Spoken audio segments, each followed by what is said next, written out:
करदण्डधारिणम्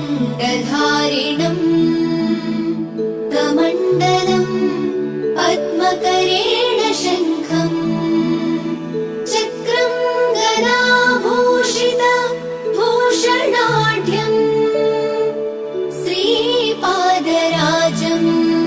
शरणं प्रपद्ये श्रीपादराजम् शरणं प्रपद्ये।